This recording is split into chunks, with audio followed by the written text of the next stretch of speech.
सोचो दोस्तों, अगर आप 500 रुपये से भी शुरू करें तो आप एक over a long period of time आप एक अच्छी खासी वेल्थ जनरेट कर सकते हैं। 500 रुपये से अगर शुरू किया जाए तो आप भी लाखों तक अमाउंट वो पहुंच सकता है, क्योंकि इसके पीछे एक प्रिंसिपल काम कर रहा होता है। उसके पीछे आपका कंपाउंडिंग इफेक्ट आपका काम कर रहा होता है, जो कि आपके पैसे की वैल्यू को काफ़ी ज़्यादा एनहेंस करके करके दे सकता है आपको। यहाँ पर आपका कंपाउंडिंग का फार्मूला काम कर रहा होता है, क्योंकि आपका जो पैसा लगा होता है वो आपके कंपाउंडिंग इफेक्ट की वजह से आपका एनहेंसमेंट इतना ज़्यादा हो जाता है कि आपका वो पैसा इतना बढ़ जाता है। क्योंकि इसमें आपका जो प्रिंसिपल रहता है वो आपकी तीन चीज़ों पे काम कर रहा होता है। क्योंकि आपका जो एक होता है प्रिंसिपल, आपने कितना अमाउंट लगाया है, एक होता है रेट, आपका किस रेट से आपका पैसा बढ़ रहा है, और एक होता है आपका टाइम, कितने दिनों के लिए आपने छोड़ा हुआ है। तो अगर आप लंबे समय के लिए रखेंगे तो आपको ज़्यादा बेनिफिट इसके अंदर दिखाई देगा, और जो आपका वेल्थ रहेगा वो काफ़ी तेज़ी से बढ़ेगा। आपको एक छोटे से एग्जांपल से इसको समझाने की कोशिश करता हूँ। ये आपको अपने 1,000 रुपये किसी बैंक में डाले और उसको 10% से एनुअलाइज रिटर्न करा है, तो आपको जो अमाउंट रिसीव होगा पहले साल वो होगा 100 रुपये। और आपने यहाँ पे दो सिचुएशन हो सकती है, या तो आपने इस पैसे को निकाल लिया और आपने जो है यूज़ कर लिया, इसको ख़त्म हो गया ये आपका अमाउंट। अगले साल आपको फिर दूसरे ईयर भी आपको 100 रुपये का रिटर्न मिलेगा, तो आपको 2 साल में आपको 200 रुपये का रिटर्न हो गया। और इसको भी आपने निकाल लिया और यूज़ कर लिया, ये भी ख़त्म हो गया। और उसके बाद तीसरे साल आपको रिटर्न मिला, वो भी 100 रुपये का हुआ, तो इसको भी आपने निकाल लिया और ये भी आपका ख़त्म हो गया। तो यहाँ पर आपने 300 रुपये तो निकाल लिए, और आपको जो ओवरऑल रिटर्न आया वो 300 रुपये का आया। ये तो हो गया फर्स्ट केस। अगर आपने कुछ भी उसमें नहीं किया, कंपाउंडिंग नहीं की, तो ये आपका हो गया सिंपल। आपने पैसा आया और निकाल लिया, तो आपको रिटर्न्स मिले 300 रुपये के। और वहीं दूसरी तरफ आपने जो है दूसरी बार आपने पहले साल आपको 1,000 रुपये पे जो इंटरेस्ट मिला वो मिला 100 रुपये, और उसको आपने जो है अपना इंटरेस्ट को इसी में इंक्लूड कर दिया आपका प्रिंसिपल अमाउंट के अंदर, और वो आपका जो प्रिंसिपल अमाउंट हो गया वो अब हो गया 1,1100 रुपये। और अब जो आपको दूसरे साल का जो रिटर्न मिलेगा वो मिलेगा 110 रुपये, और ये आपका जो है आपकी कैपिटल में ये इंक्लूड हो जाएगा। और ये अगले साल जब आपको रिटर्न मिलेगा 110 रुपीज़ पर भी रिटर्न मिलेगा, तो जो कि आपका जो टोटल अमाउंट देगा वो 331 रुपीज़ हो जाएगा। 3 साल का जो आपका रिटर्न आएगा वो 331 रुपीज़ हो जाएगा।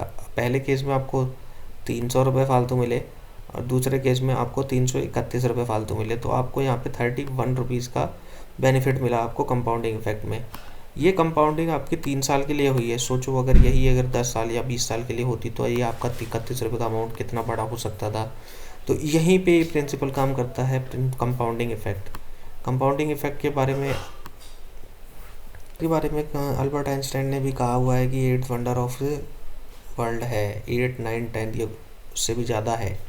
इसको अगर आप समझ लेते हैं तो आप अपनी वेल्थ को काफ़ी ज़्यादा मैक्सिमाइज़ कर सकते हैं। अपने इन्वेस्टमेंट्स में कैसे इम्प्लीमेंट्स कर सकते हैं, सबसे पहले हम लोग बात करेंगे इसके अंदर कि आपको कैसे कंपाउंडिंग का बेनिफिट मिलेगा। इसकी बेसिक्स की हमने बात कर ली। निफ्टी के कंपैरिजन से आपको पता लगेगा कि क्या इसमें हमें ईटीएफ्स के अंदर हमें इन्वेस्ट करके इसका बेनिफिट मिलता है या नहीं मिलता है। हम 3 साल और 10 साल के कंपैरिजन से देखेंगे कि हमें इसका बेनिफिट मिलता है या नहीं। लास्ट में रहेगा कंक्लूजन कि हमें क्या करना चाहिए इस बारे में। तो चलिए दोस्तों शुरू करते हैं। तो दोस्तों ये आपके सामने है 2022 से लेके 3 जनवरी से। ये दोस्तों ये एक तरफ आपका निफ्टी का चार्ट है और ये दूसरी तरफ आपका निफ्टी 20 का चार्ट है। दोस्तों आप इसके अंदर देख सकते हैं दोनों ही 1 जनवरी से हमने लिए हुए हैं 2022 से, और 1 जनवरी 2022 से। यहाँ पे इसके रिटर्न्स जो निकल के आए हुए हैं, ये हमारा इंडेक्स है और ये हमारा इंडेक्स का ईटीएफ है। ईटीएफ्स के अंदर आप देख सकते हैं इसके अंदर हमने सेम डेट और सेम इससे कंपैरिजन करा हुआ है। सेम डेट से कंपैरिजन करने के बाद यहाँ पे जो रिटर्न हमारे निकल के आए हैं वो 50% के इंडेक्स के रिटर्न आए हुए हैं, और यहाँ पे 55% के रिटर्न्स आए हुए हैं 3 साल के अंदर, अगर आप ये देखें तो।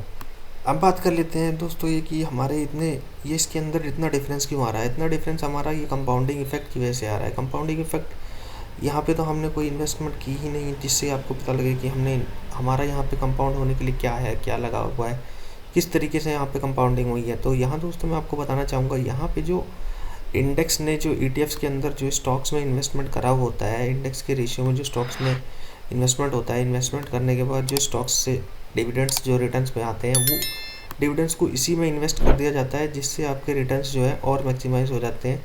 डिविडेंड्स जब इंक्लूड हो जाता है तो प्राइस में फैक्टर इन हो जाता है, और प्राइस में फैक्टर इन होने के बाद जो आपका जो रिटर्न्स निकल के आते हैं वो इन डिविडेंड के अमाउंट पे भी आपका डिविडेंड्स के अमाउंट पर भी आपका रिटर्न जनरेट होता है। इसीलिए आपके ये रिटर्न्स जो है 55% के इसमें बने हुए हैं और इंडेक्स में ये 50% के ही है।